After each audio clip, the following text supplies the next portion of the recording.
I'd just like to make the point that we're very fortunate that His Majesty has allowed us to use Buckingham Palace for this event, and I need to say that.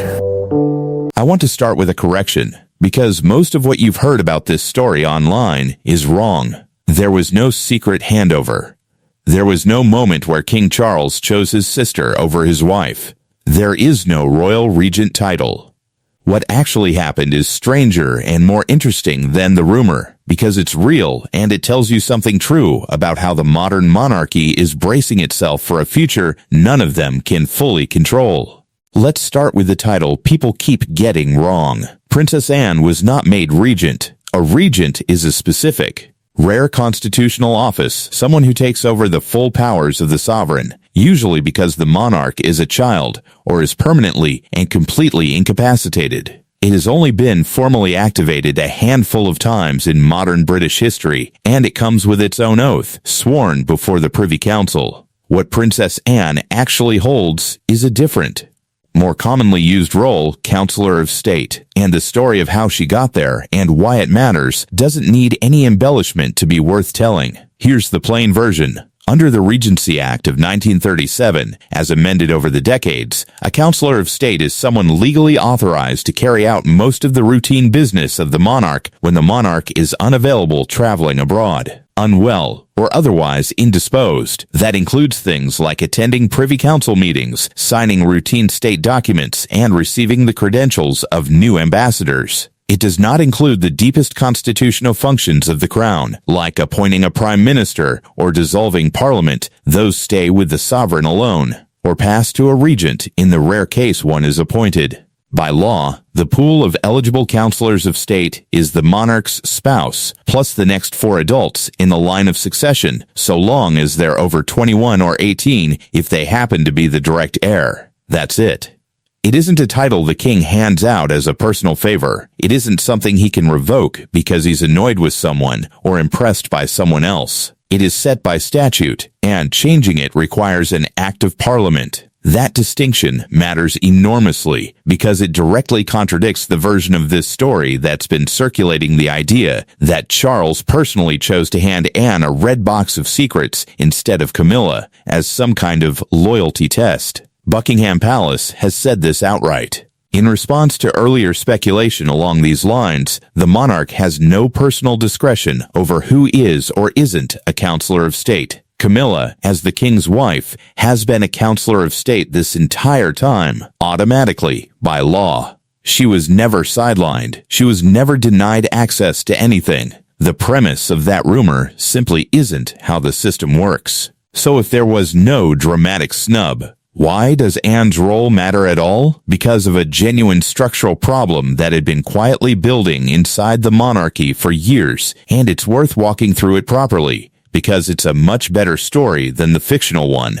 By the letter of the law, the counselors of state for King Charles were originally set as Camilla, Prince William, Prince Harry, Prince Andrew, and Princess Beatrice, simply because those were the next 4 adults in the line of succession at the time, plus the king's wife.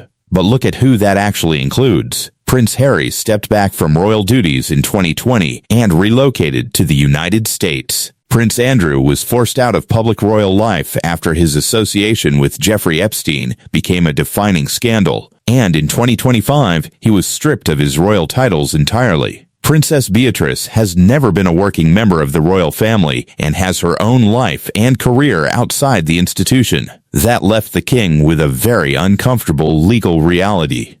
If he needed a counselor of state to step in, say, to sign a document or meet an ambassador while he was abroad, or unwell the people legally eligible to do it, beyond Camilla and William, were 2 people he could not realistically call on. One who had deliberately distanced himself from royal duties, and one who had become a source of ongoing controversy for the institution. That's not a workable system for a modern monarchy that needs continuity of function, especially with a king in his mid-70s. This is where the real timeline diverges sharply from the rumor. The idea that Queen Elizabeth II engineered this in secret during her final weeks doesn't hold up. She died on September 8, 2022. The request to change the law came afterward, from King Charles himself. in his own name early in his reign. In September 2022, there were already reports that the new king wanted the eligible pool expanded, and on November 14, 2022, Charles sent a formal message to both houses of parliament signed by his own hand asking that Princess Anne and Prince Edward, his younger brother, be added to the list of counselors of state.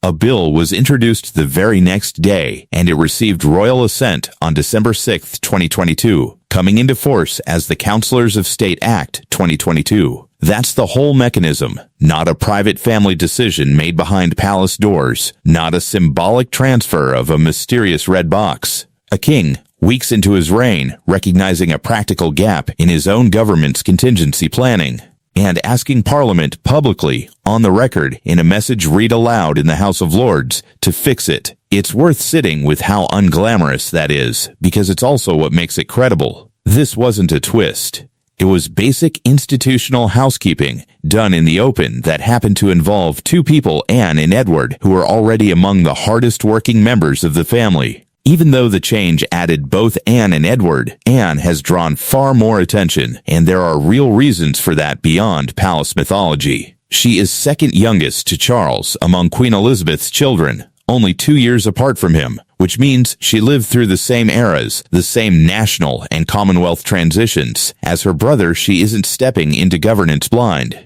She was also famously overtaken in the line of succession by younger brothers under the old rules of male preference primogeniture, which prioritized sons over daughters regardless of birth order. That system was formally abolished by the Succession to the Crown Act 2013, but it applied to Anne for most of her working life, and she was pushed down the line of succession. As a result, she now sits well outside the top 10. What she did instead of contesting, that is genuinely well documented, not speculative. For years running, official reporting on royal engagement numbers has repeatedly shown Anne completing more public engagements annually than almost any other working royal, sometimes topping the entire family's list. She has held the presidency of Save the Children for decades, sat on the International Olympic Committee, competed in equestrian events at the 1976 Olympics, and taken on an enormous, unglamorous schedule of visits, patronages, and diplomatic representation that rarely makes headlines precisely because it isn't designed to. There's also a structural argument for why someone like Anne is useful in this specific role, and it doesn't require inventing palace conspiracies to make it. A counselor of state only has real relevance if the monarch is unavailable, and the people most likely to need to act quickly and reliably in that scenario are the ones with long institutional experience and no plausible ambition to use the role for anything beyond its stated purpose.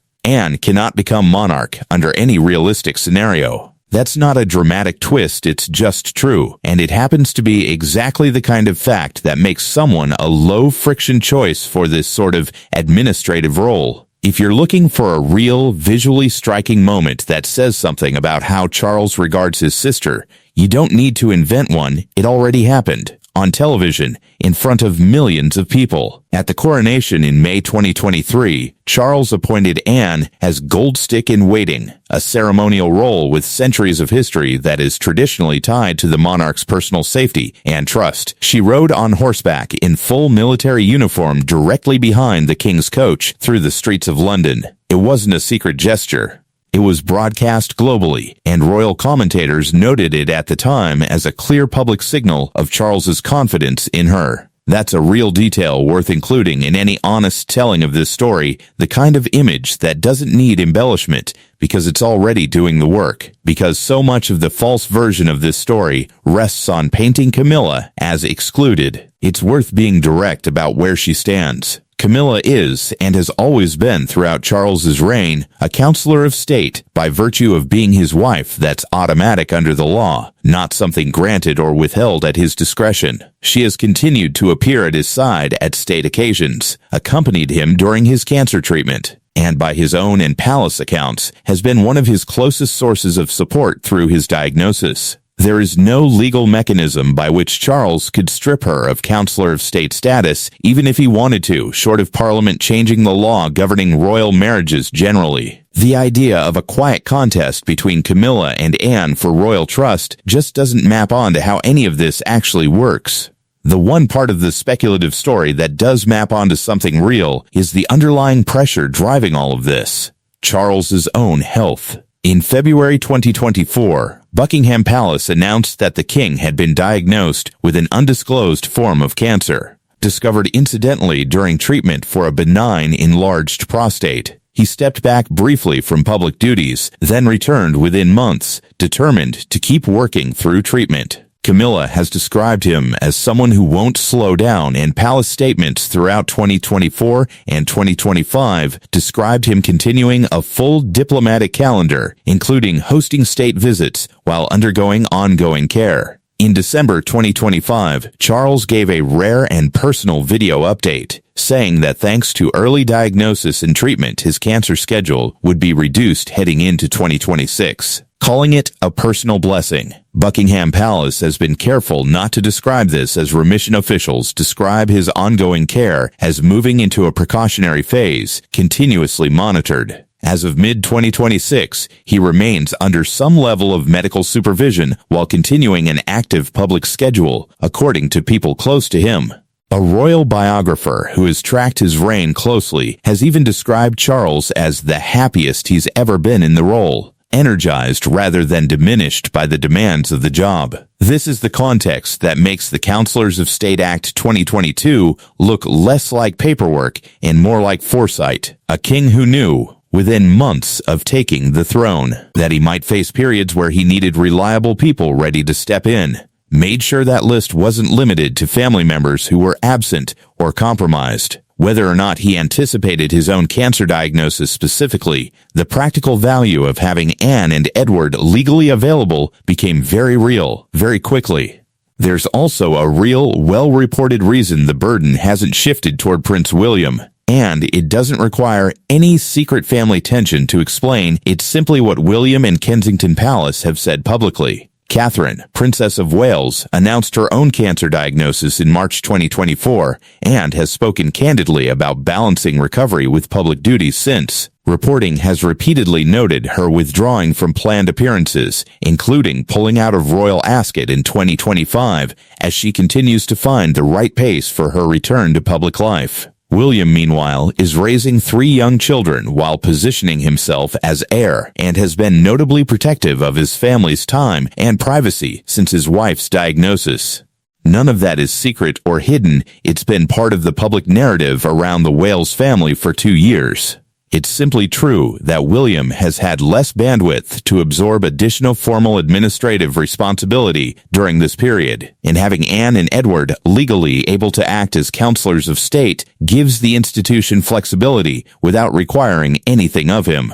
Strip away the invented drama, and what's left is still a meaningful story about how a centuries-old institution adapts. The old model of monarchy relied on projecting effortless, uninterrupted continuity, the appearance that the machinery of the crown never faltered, even when the people running it were dealing with illness, grief, or ordinary human limitation. Charles's public cancer diagnosis, Catherine's public cancer diagnosis, and the quiet legal expansion of who can act as counselor of state are all part of a genuinely different approach, naming the pressures directly and building practical structures to handle them, rather than pretending they don't exist. Princess Anne didn't need a fictional red box handover to become one of the most important working members of the royal family. She earned that position the unglamorous way: decades of the highest engagement numbers in the family, sustained diplomatic work through difficult postings, and a public reputation for showing up and doing the job without chasing credit for it. Vice Admiral Sir Timothy Lawrence, her husband since 1992, has similarly built a long, low-profile record of supporting that workload from behind the scenes, and was made a Knight Grand Cross of the Royal Victorian Order by Charles in recognition of decades of service. None of that needed a conspiracy to be compelling.